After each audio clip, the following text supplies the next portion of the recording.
Okay, warm welcome to everyone from the cold Melbourne. I came to sit here in the hall a bit earlier, but I must say it's actually warmer over here than over in the house. So this building is more modern. But don't worry, we have blankets there and there's air cons there and we have good clothes and all that, so I was okay. Yes. So, what often happens for me is that there is a few kind of ideas floating around, or a few topics or things that have happened in the past that I was asked or that we spoke about, and very often it has to do something with the talk I gave on Sunday as well. And this time it all kind of ties in together quite nicely. So we did talk about death and dying for the last kind of 2 Sunday talks that I gave, not in a grim way, but it's one of those realities that will happen to the people around us and that will happen to us as well. And the sutta discussion that we had on the BSV Discord channel also had to do with death and with severe sickness. And there were also, some kind of questions around that were asked and discussed. And the sutta that we looked at is from the numbered discourses. It's in the books of Fours. It escapes me which number exactly it was, but it was somewhere in the 200s, I think. And the sutta is called Fearless, Abhaya, which is a very beautiful thing. But it's something which is also kind of an end result of a long journey. So I was just reflecting, would Fearless be a good title? It's the title of the sutta, yes. But in terms of trying to apply it, trying to practice it, I think it's better to think about it in terms of fearing less. So moving towards fearlessness, but step by step, slowly, slowly. And the Buddha talks about 4 things in that suttas, because it's in the book of the Fours. And I kind of called them, when I was facilitating the group, it's like the 4 refuges. But of course, usually the refuges are the 3 refuges in Buddhism. But what does the word refuge mean? Refuge means it's a place of safety. It's a place where we can kind of escape to. It's a place we can fall back onto. And that's what we are hoping, encouraging, growing, cultivating on this path. So one thing which also came to mind was I've spoken about my mom quite a bit and her journey with, or my journey with her when she was in her last months of her life. But I also was there when my father passed. That was 10 years earlier, and I had less practice under my belt. But still, I was amazed how these things work, how the Dhamma works, how the mind which is trained responds.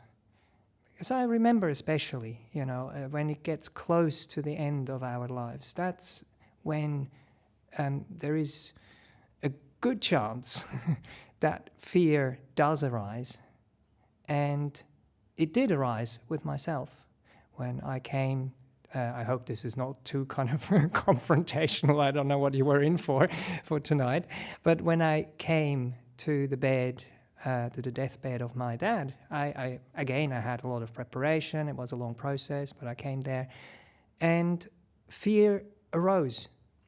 But for some reason, somehow, the training that I received over many, many years, or hopefully also, over many, many lifetimes, somehow allowed me to trust, somehow allowed me to let go. And that letting go is letting go into something you have developed, into something which is going to carry you. And without my conscious effort or my, you can't prepare for these things really in the moment. You can prepare for them before. So I came into the room, I felt fear arising. For some reason, I was able to let go and to drop it, to realize this is a natural process. It's now time to let go, also for my dad. And I fell into, or I fell back onto, metta, onto this beautiful feeling of love, of care, of just being there with that dying person, which happened to be my dad. Of course, it's easier for me because I wasn't the person dying. But still, this is kind of the process that we are developing, that we are moving towards, so that when we can do it at a distance, when we can do it with people around us, then hopefully when time comes for us, then we will be able to do it as well, to find that trust, to find that confidence, to find that refuge within our own hearts, to, it's probably the trust which allows you to let go. But again, it's not a pushing away, it's a letting go, but it's a letting go into something which is already there and which is established. So the Buddha talks about 4 areas that we sometimes invest in and establish ourselves in. But if we don't do it in the right way, then they are actually not refuges for ourselves. And the first 2 he goes into is the body of ours. We invest so much into this body. And it's very important that we understand it, that we care for it. But the Buddha teaches us that trusting the body in a sense that it will deliver stuff that it can't deliver is not wise, is not healthy, is not helpful. So he says the body can't be trusted in a way that it's not gonna die on us on some stage, that it's not gonna get sick. It's just a matter of course. It's what is going to happen. So that is an unwise kind of investment. So if we can learn to invest in something else, and that's what I tried to describe before, that's the training of the mind. It's the understanding of what the mind is, what a pure, bright, radiant, clear, uplifting kind of mind is. That is where we can find a refuge, but not in this body of ours. And then the second thing he mentions is the 5 senses, is the sensual world, is what we experience through our senses, is what we experience through our bodies. And when we are attached, when we long for, when we are invested in, again, in the pleasurable experiences that come through our 5 senses, in an unhealthy way, in a way where we expect more than can be delivered, then we will be disappointed. And then fear will arise, because we will be afraid that we lose these things, that we won't be able to have them anymore. But that is only a problem if we don't have any other place to go. Like again, the developed mind, the contentment, the love, the care, the rejoicing, the balance and contentment that can be cultivated and grown in the heart. So they're probably a bit difficult ones and tough ones, but they are the first 2 that the Buddha mentions. So let's see if we can just turn away, and that's what we actually do in meditation, isn't it? In meditation we turn away from this body with kindness, with care, but we don't invest in the body. We invest in stillness and peace in the mind. So we move inwards. We don't move outwards into the world. And then the Buddha mentions goodness. The Buddha mentions the wholesome thoughts, deeds, and actions that give us fearlessness. And that's sila, that is virtue. And that's one other thing that the Buddha teaches in such a beautiful way. He says, if we are virtuous human beings, or even animals or whatever, if there is a pure heart, a pure mind, which is kind, then the people around that being don't need to be afraid. Because they know they're not going to be attacked. They know they're not going to be taken advantage of or whatever. And that reflects back on ourselves. So it gives us a place of safety. It gives us a place where we don't need to be afraid.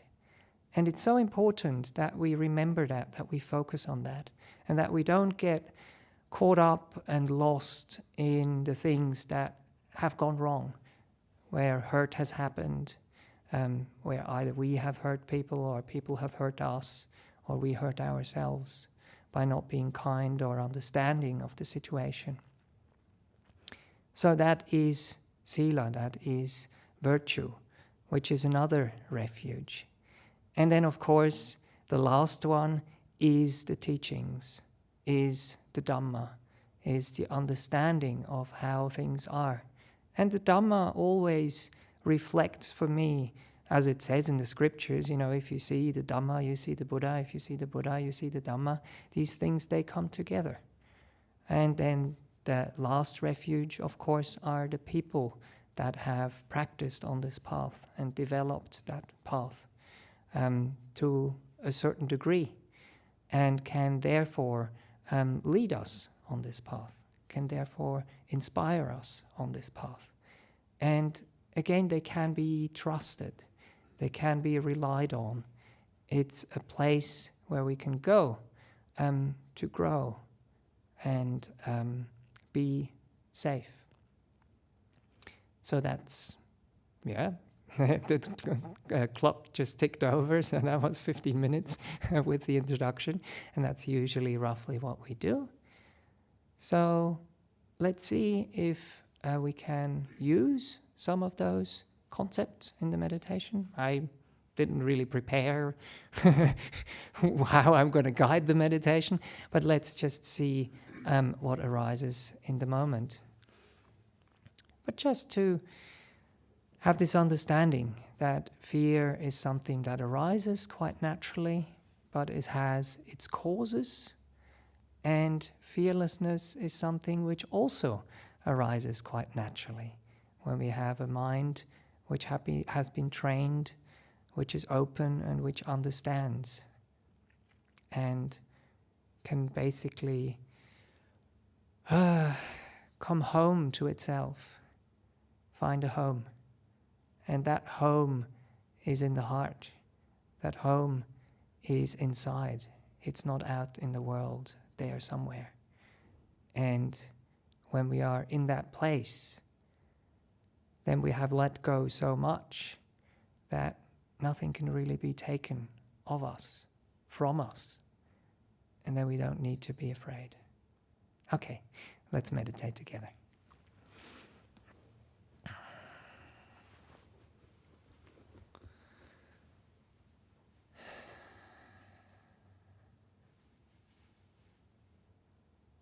So find a comfortable posture for your body.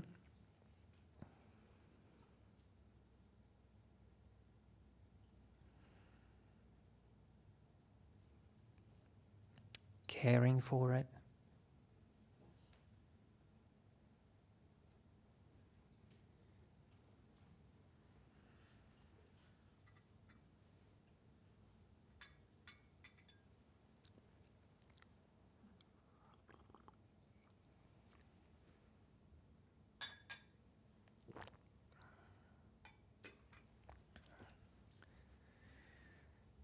And if we haven't already closed our eyes, I invite you to let them gently close.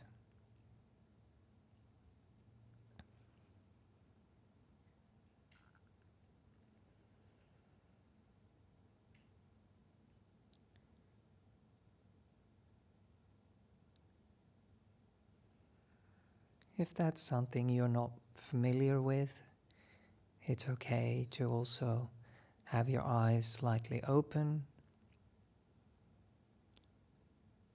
or to open them at any time.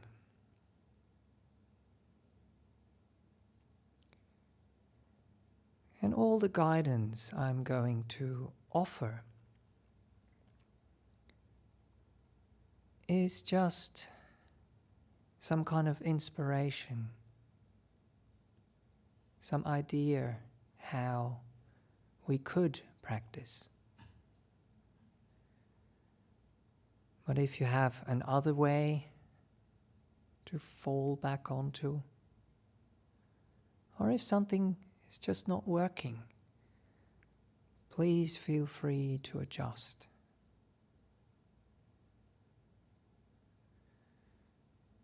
To find a way for you to feel safe, to feel at ease, to feel at home.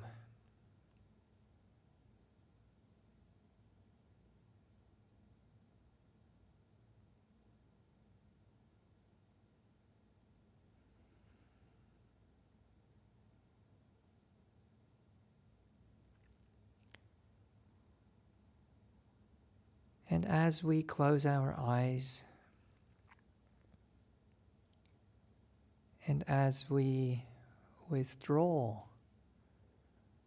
from the senses which are connected to the world out there,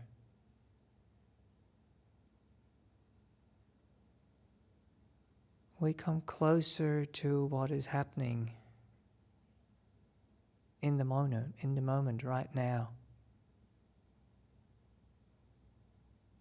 Not what was happening before we got here,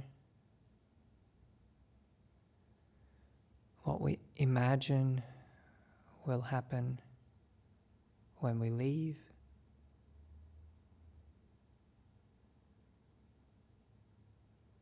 Just whatever is here right now.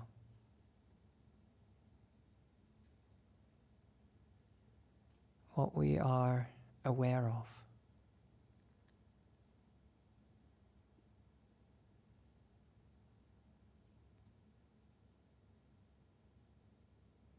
And that usually is our body.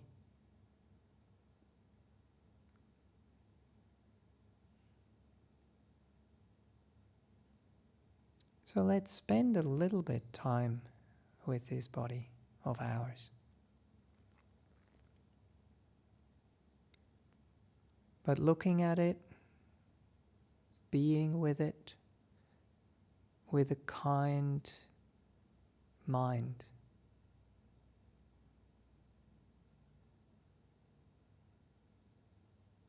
And finding a place to rest there. A place of safety. A place of refuge.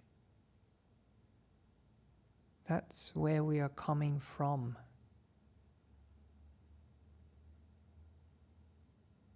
We are looking at our bodies, feeling our bodies from that place.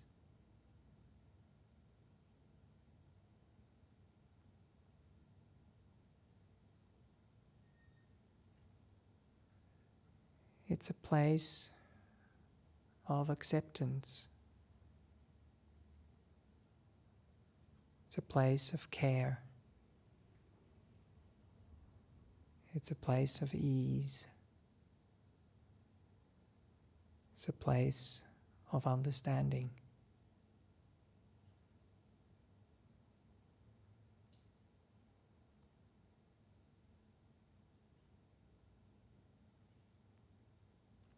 And when we can fall back onto that place,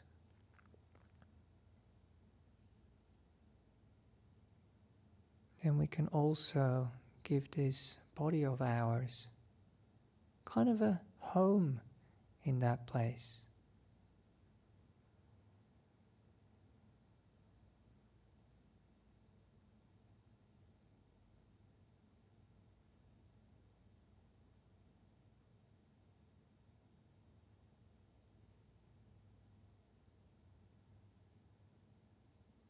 And that means that the body doesn't have to chase around in the world.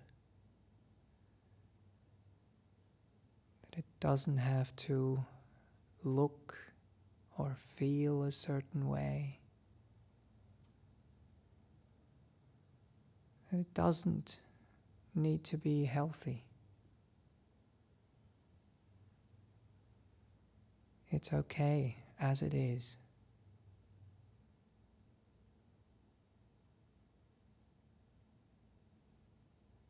It's accepted. It's appreciated. It's loved.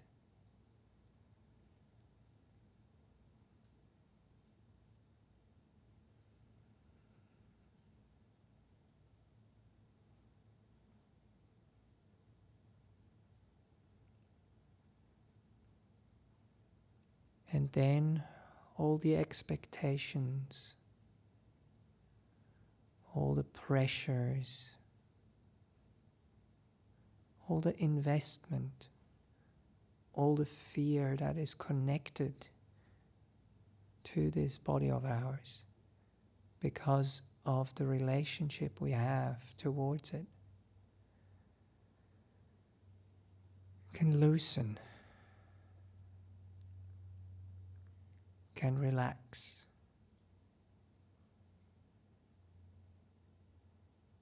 can fall away.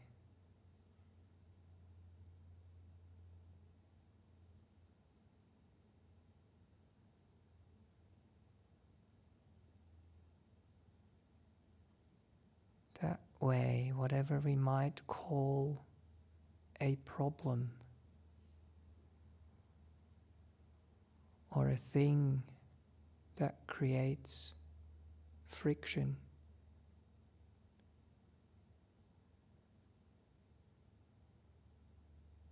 is not seen, perceived, felt, known in that way anymore.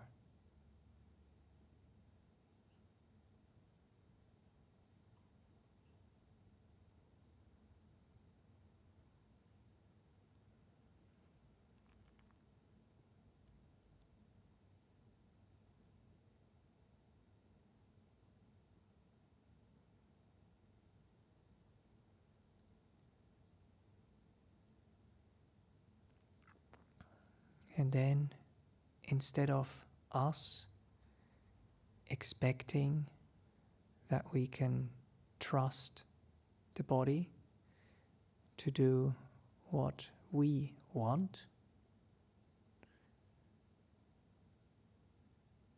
the body can actually trust us.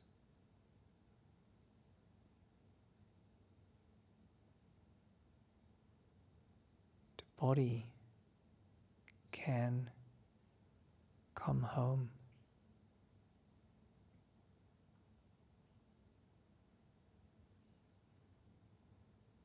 Feel whole.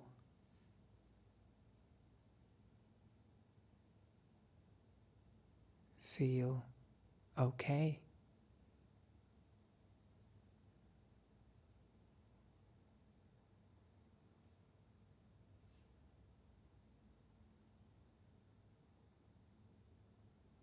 And that will allow it to relax deeply.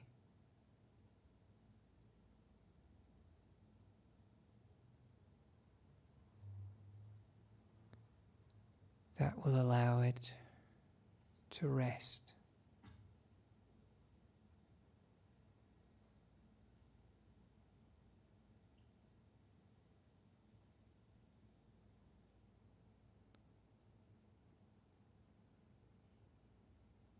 That will allow it to settle.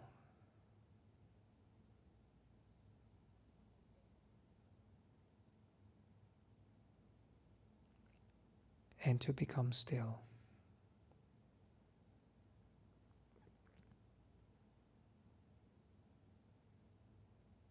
Not because we make it, but because it's not trembling with fear.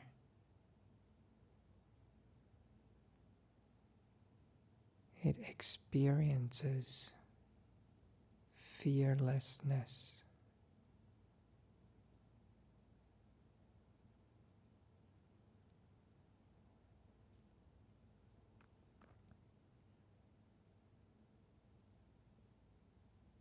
No reason to fret.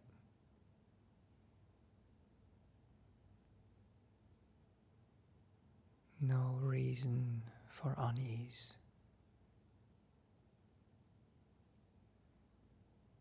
No reason for disease.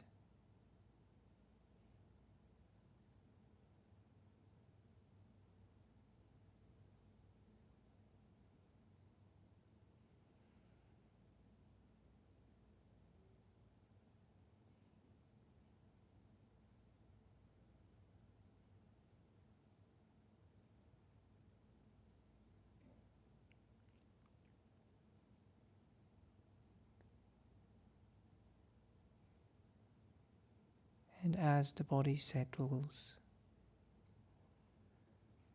as the body becomes still,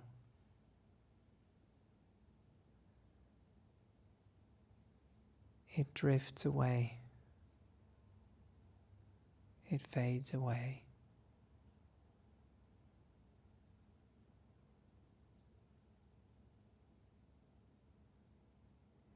And we are left with our mental world.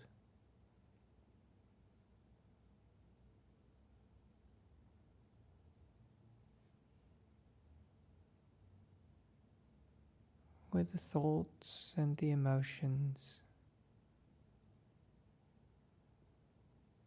with the movement of the mind.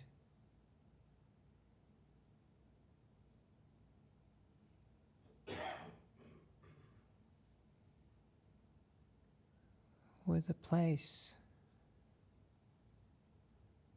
where sometimes restlessness or worry or unease can arise as well.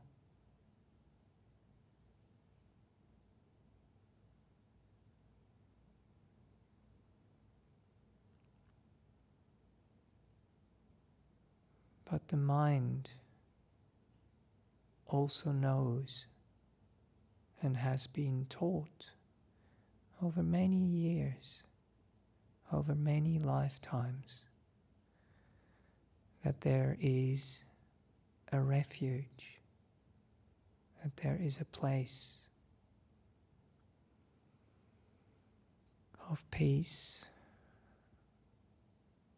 of ease,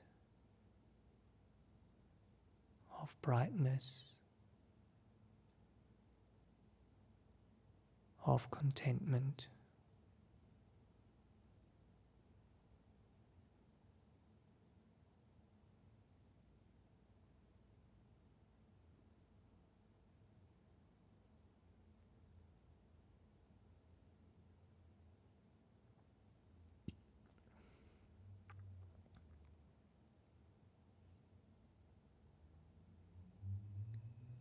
Let's see if we can allow the mind to find its way home.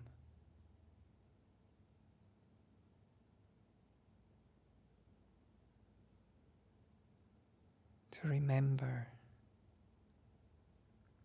to reconnect,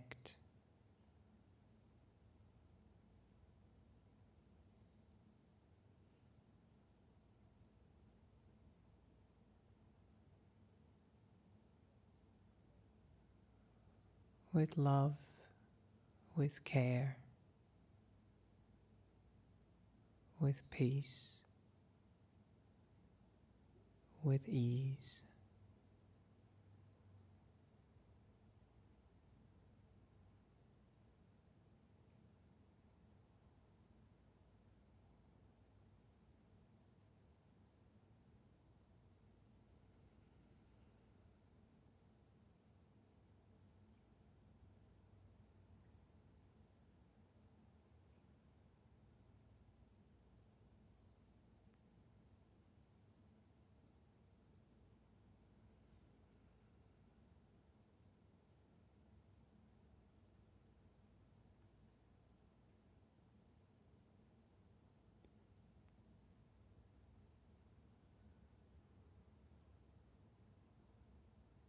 And if there is no resistance,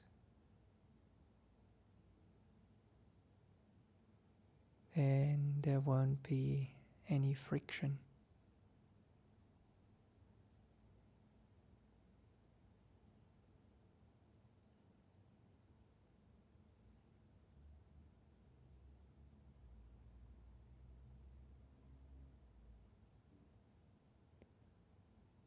As there is no judgment,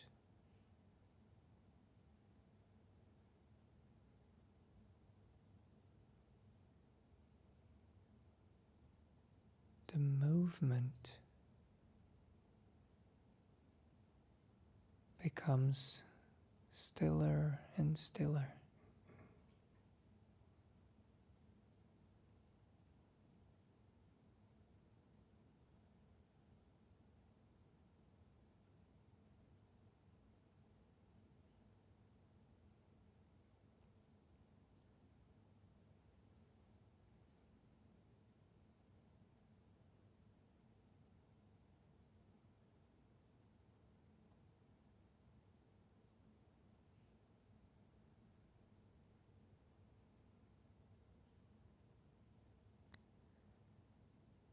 And one beautiful way in meditation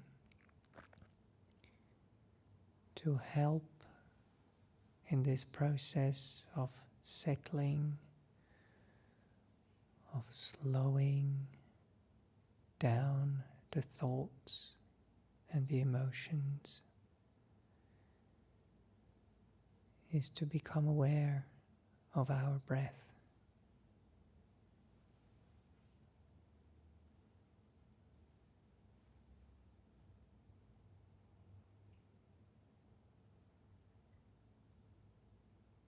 Become aware of the movement of the air flowing in and flowing out.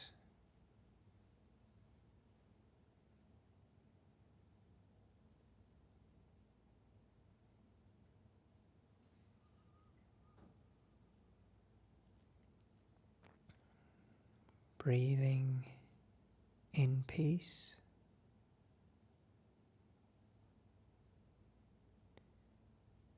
and breathing out, letting go.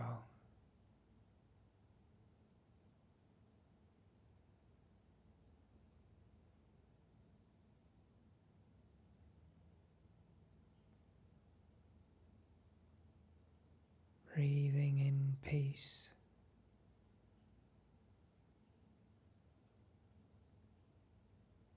allowing the mind, the heart to come home.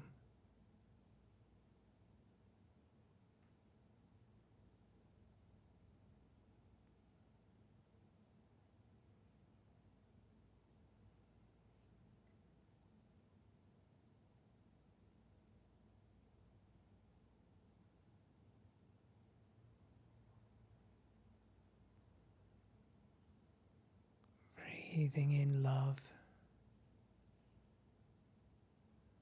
and acceptance.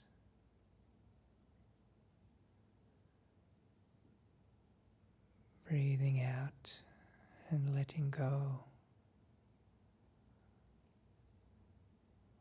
of what stops us from coming home.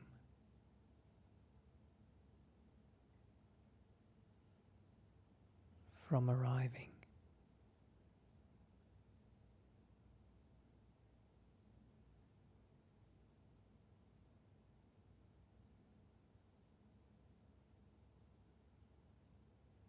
From being peaceful and still.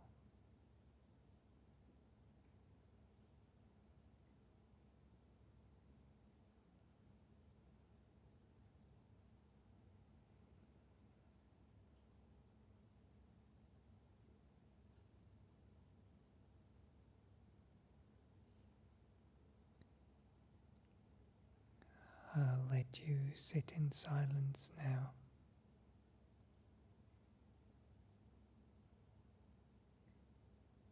allowing the body, allowing the mind to come home.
Any tension or disease arises in the body, or any anxiety or fear,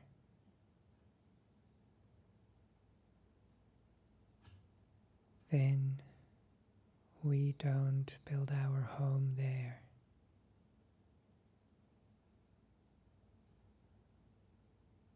We know our home is in love, in acceptance,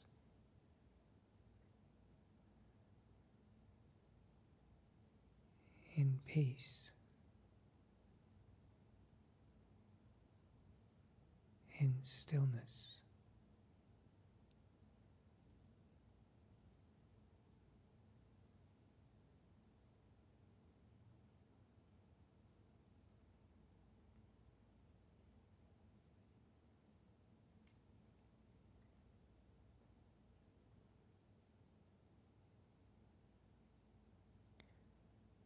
We relax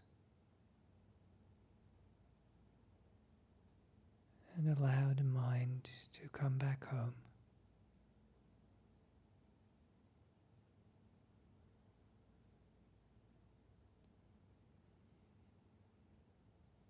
To shelter, to rest.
whenever we get pulled away, carried away out into the world, through the body or through thoughts or emotions, we can remember that we can come home.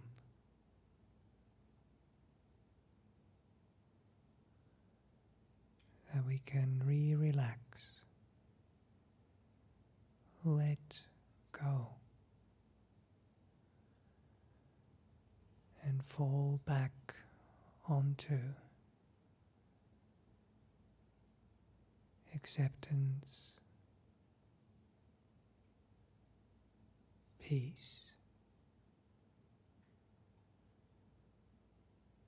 stillness,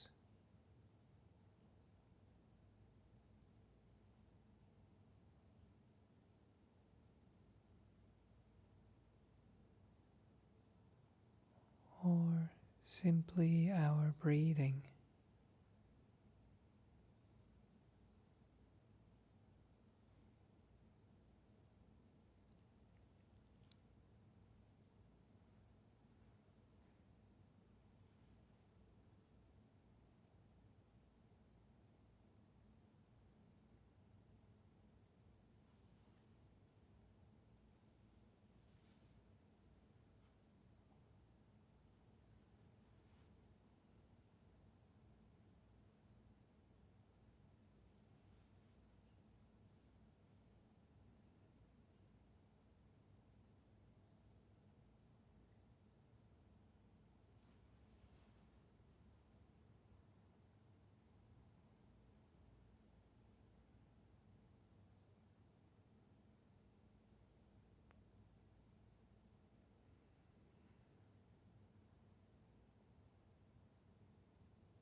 Allowing the Buddha, allowing the teachings, allowing the beings who have understood and are walking on this path to take our hand and bring us home.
as we are slowly approaching the end of this meditation, please always take a bit of time at the end to transition.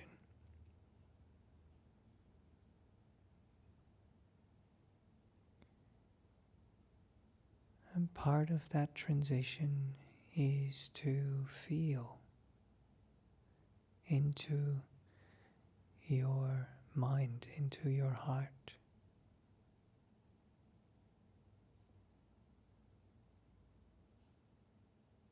To see the peace, the stillness that has been cultivated.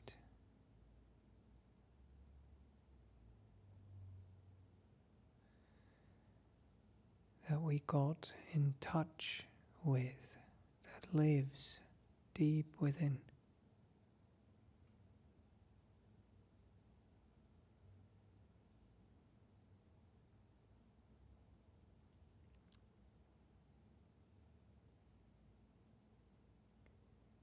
To connect with our bodies.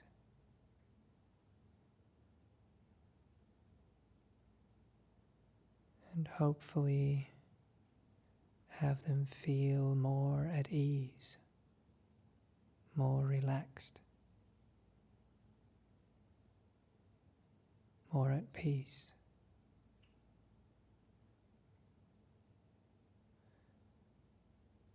And have our minds more peaceful, more even, with less fear, restlessness, worry, aversion, confusion.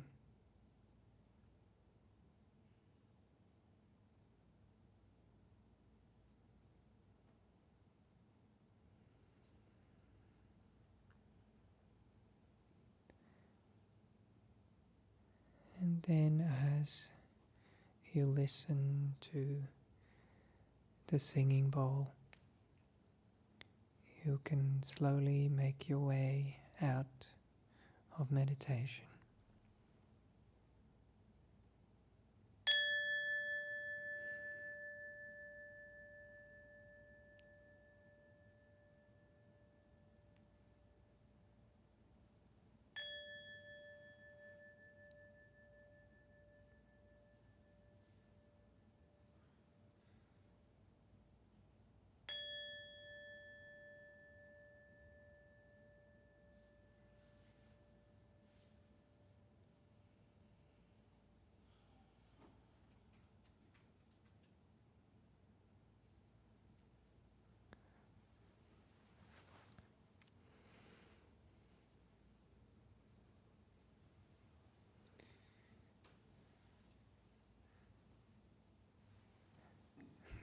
Guiding these kind of meditation often feels to me like being a bit of a musician,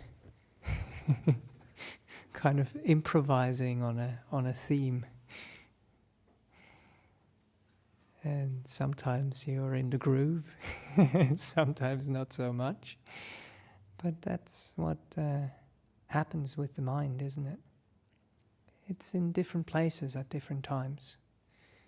So we try to adjust, we try to guide it, so it remembers, so it lets go, and it comes home, which was probably kind of like the refrain of the song tonight. Yes, so now is the time to ask questions or share experiences if you're inclined to do so. Thank you, Ajahn. We'll alternate between any questions in the hall and online questions. And just a quick plug, if you did enjoy tonight's meditation, Ajahn Bodhidhaja together with another monk, Ajahn Chunda, has a YouTube channel called Relax and Grow, which has a whole lot of guided meditations. So thank you for making that available to us too, Ajahn. Oh, sure. I mean, it's all the recordings from here and from the BSWA, basically. So we just put it all in one place. So, yeah. Are there any questions here in the hall?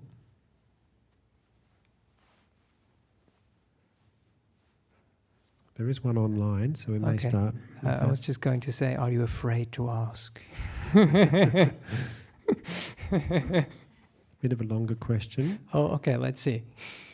When I'm doing meditation, my object is breathing. I'm doing anapanasati every 5 to 10 minutes later, every 5 to 10 minutes.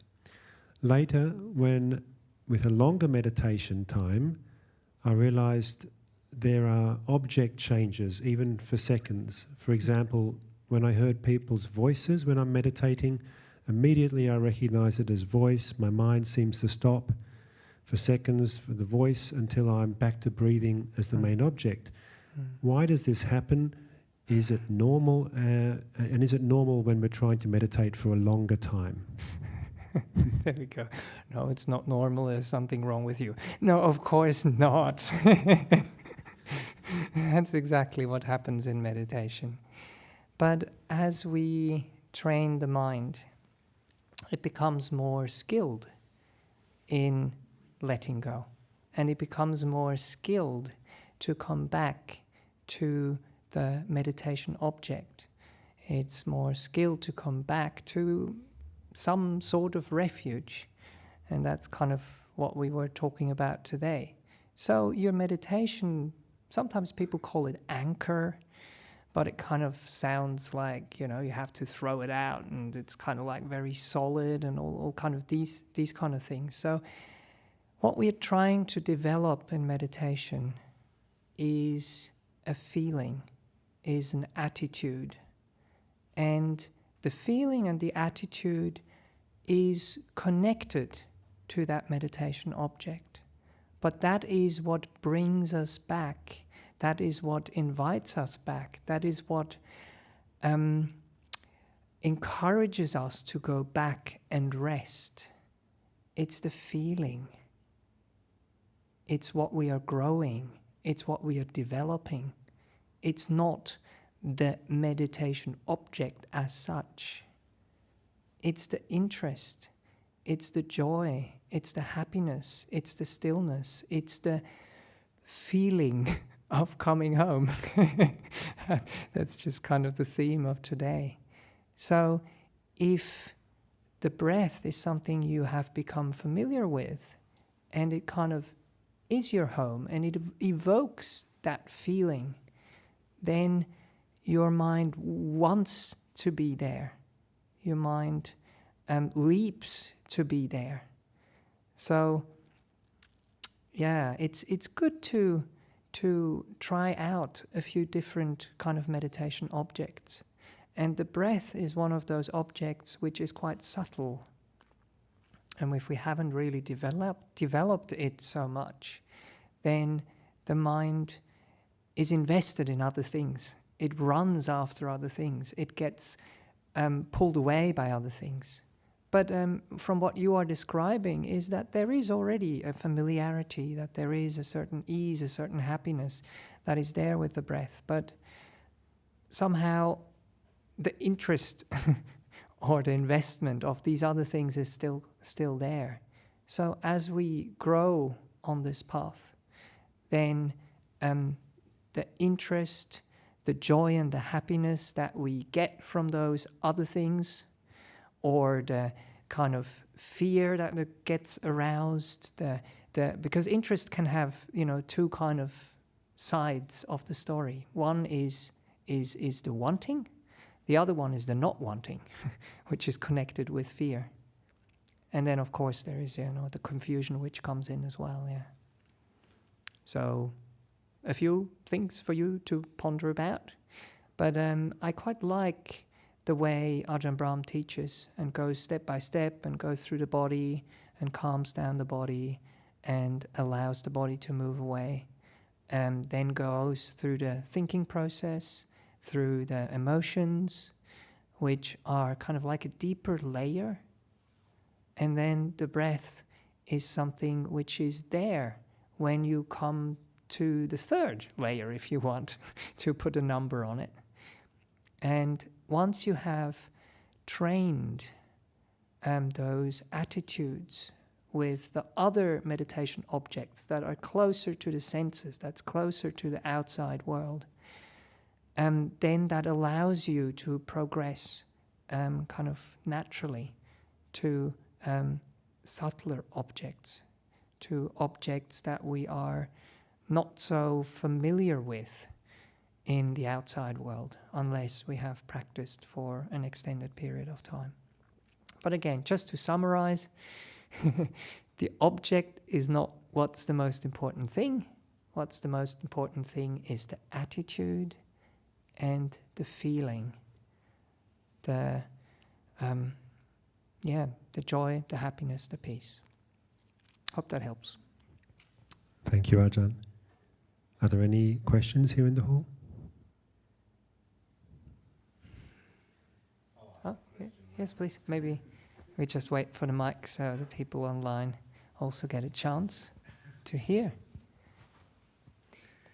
Good evening, Ajahn, and thank you for guiding us tonight. Sure. My question is, where did you ordain, and what led you to the monastic life? Okay, very good. So that's more of a general question. So I'm part of the Ajahn Brahm tradition, if you want to call it that, the Australian forest tradition. So I originally come from Switzerland, but I heard about Ajahn Brahm and I started reading his books, or actually probably first listening to his talks, and then was able to meet him in Germany when I was living in a monastery that Ayakema established in Bavaria, and then decided to come to Australia to just kind of check out the monastery and stay there for a rains retreat, 3-month meditation period. And then, one thing led to another and led to another, and that basically convinced me, or it felt right. That is actually one of those things, yeah. I traveled quite a bit in my past, and when I came to Australia and stayed at Ajahn Brahm's monastery, there was a certain feeling of coming home, and there was this kind of like thought in my mind that I haven't had before, which was, I can imagine myself staying here for the next 10 years. And that's what kind of happened when I reflect on it now. So I came to Bodhinyana Monastery and I ordained under Ajahn Brahm, and let's say roughly 10 years. But even in those kind of 10 years, the monastery here was hoping to get some monastics, and so I volunteered together with some other monastics from WA to come. So I've been coming here, I think, for the last 8 years or so. And for the last 2 years, I have moved to another monastery in Perth, which is a branch monastery, which exists for the last 3 years now, which is called Kusala Hermitage. And there is 2 resident monks, 2 permanent resident monks, and 1 temporary permanent resident, which is me. I have traveled quite a bit recently, but I will be going back there for the rains retreat.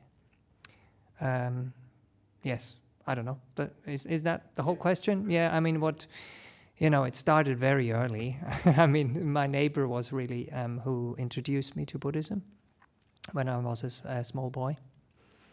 I was around 4 at that stage, and then learned about Buddhism, got to know the first monastics from India, and got invited to go to India, and went in 2003 and temporarily ordained there as a novice in 2003 under Acharya Buddharakkhita.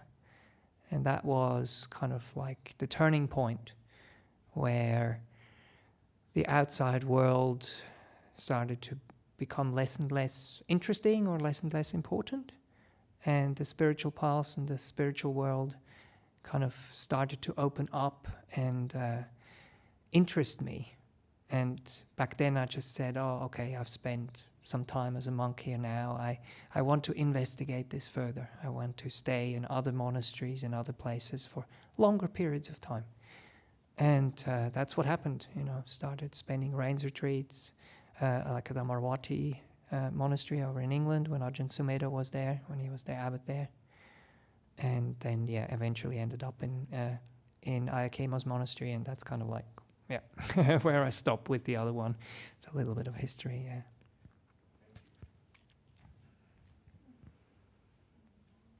Yeah, probably also, where the fear of the unknown or the fear of what you're getting yourself into just kind of became less and less and less. And the confidence, the trust started to grow. And then you just kind of take steps in a certain direction. But for me, it was very gradual. Yeah. Thank you, Ajahn. There's a couple of online questions. Yes. Oh, there is. The next one, more than usual tonight. Someone asks, Bhante, dear Bhante, could vivid scenes during meditation be past life memories or just fabrications of the mind? How do we tell them apart? Thank you. Yes. Well, past life memories do arise when the peace and the stillness in the mind is very profound, when the hindrances are gone. And the last hindrance that Ajahn Brahm emphasizes very often is the hindrance of doubt. And he says when that's gone, then then it's not a question, is it or is it not? So that's when the past life memories do arise, or when we can kind of guide the mind, encourage the mind to go down that track and see what it brings back. Ajahn Brahm often says it's like throwing a stick for a dog. And you kind of throw the stick, which is your kind of intention. I want to have a past life memory. And you kind of throw that, and then the dog doesn't need to be told. It just goes and gets it. It's like a very natural process at that stage. And then you can trust it, and then you know. With all the other things, it's very, very uncertain. So many things do arise in meditation. So many things arise when we dream. And it's a mixture of projection, of what we've seen, what we've heard, what has happened in the past, what has happened further back down in the past. But it's, as you called it, it's kind of like a fabrication. And it can't be trusted. It can't be, it has to be taken with a grain of salt.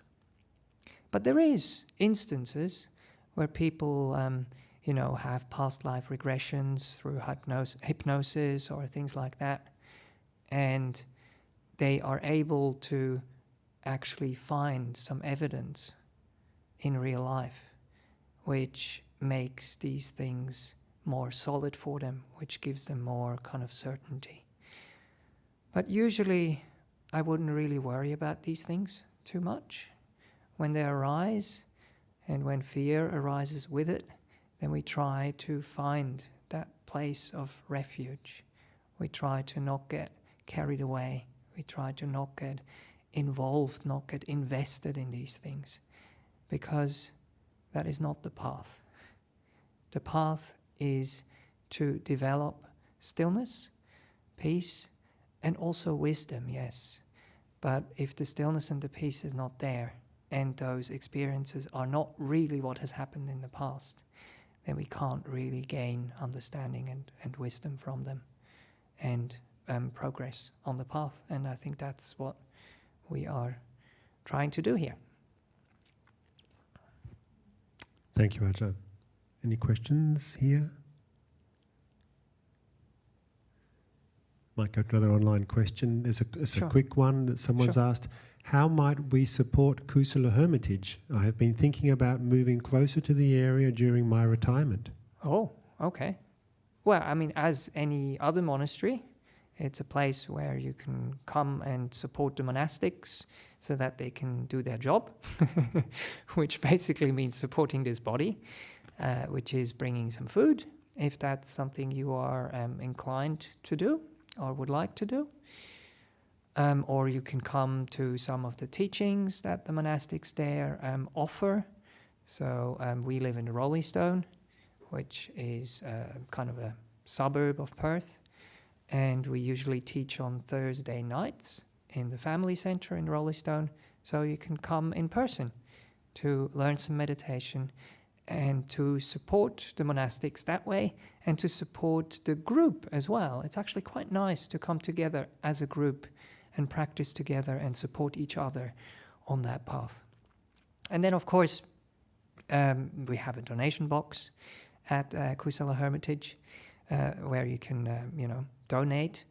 But as far as I understand, I'm not so involved in all this, but we don't really have our own account. So we are part of the BSWA. We're part of the Buddhist Society of Western Australia.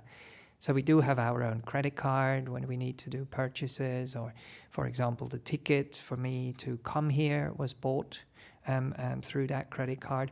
But it all goes through the Buddhist Society of Western Australia at the moment. So even if we have like a katina, which is the end of the rains or the entry of the rains, and we have like a celebration, they collect money for Kusala Hermitage, and we can write down the number, but then it goes into the BSWA account. And then if the monastics there are building something, for example, then they go back to Ajahn Brahm and say, like, please, can we have, this amount of funds to help us going. So, but maybe on some stage we'll have our own account. But also the other thing which I often like to tell people, and which I also did and didn't mention today, or kind of did actually, yes, not today, but yesterday in the talk, we have this beautiful concept of paying it forward. So if you do something good, even if you don't do it for Kusala, we are very happy that you're doing that. And you can kind of like dedicate it to us. So we rejoice with you that you are doing something good wherever you are. So if you are not close to Kusala, then do something else which is good. It's kind of, we don't always have to kind of pay back. Payback usually is actually a negative thing, isn't it? We also can pay forward. So we appreciate, we value something we have gotten. We might not have the opportunity to give to the person who has given, but please still give. But give to whatever cause is right for you, whatever cause is close to your heart and also physically close to yourself. So whatever is easy. Yeah, so that's a few ideas there, yeah. Thank you, Ajahn. We might just finish with the last question. I left it for last because I think it just basically speaks to the whole theme of your meditation tonight. Okay. So maybe just an opportunity perhaps just to summarize it, but the person has asked how to deal with feelings of fear that arise during meditation. Its feelings of fear are also there for me during the day. Thank you, Ajahn. Yes, it basically comes down to finding a place of balance, to finding that place of refuge, to find that place of rest, to find that place of shelter. And that one I can't really, answer for you. I've given you some suggestions, some areas that were also discussed in the suttas to kind of experiment with, to try and see what you can do.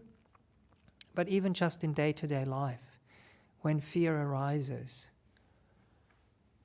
just become aware of what's going on in your body. Just become aware of what's going on in your mind and what is driving that fear. What is you pulling? What is pulling you in that direction? And then turn away from that, let go of that. But that's easier said than done. So letting go is not something you do. Letting go is something that happens. So if you can identify, if you can find that place of home, that place of refuge in your body, in your mind, then the mind will automatically turn away. The mind will automatically let go of that thing which is producing the fear, which is producing the anxiety. So, yeah, just experiment and try. But if there is tension in your body that is aggravating this, that is driving this, what can you do to relax your body? When there is thoughts in your mind that are driving this fear, is it possible to take your mind away from that? Distance yourself, shelter yourself, and then rest your mind on something which is wholesome, something which is uplifting, something which is, safe. And that one example from the sutta that I mentioned is the goodness of your own heart. Or if that's something which is difficult to bring up at that moment, even the goodness of someone else. And just connect your thinking to that. Let your thinking be pulled in that direction. And then you will notice that because you are not feeding the fear-producing thought process, it will slow down, it will settle, and it will eventually disappear. But as the person described with the breath meditation and with some other object, there is this kind of time where the oscillation will happen and you're just kind of bouncing back and forth. And that's part of the training, so don't worry about that. But then, just try to gently encourage your mind to move away and to move towards, to move away from the unwholesome and to move towards the wholesome, the inspiring, the uplifting. I hope that summarizes things for tonight. Okay, have a lovely evening, everyone. Thanks a lot for coming along. And maybe see you another time. I'll be back in 4 weeks.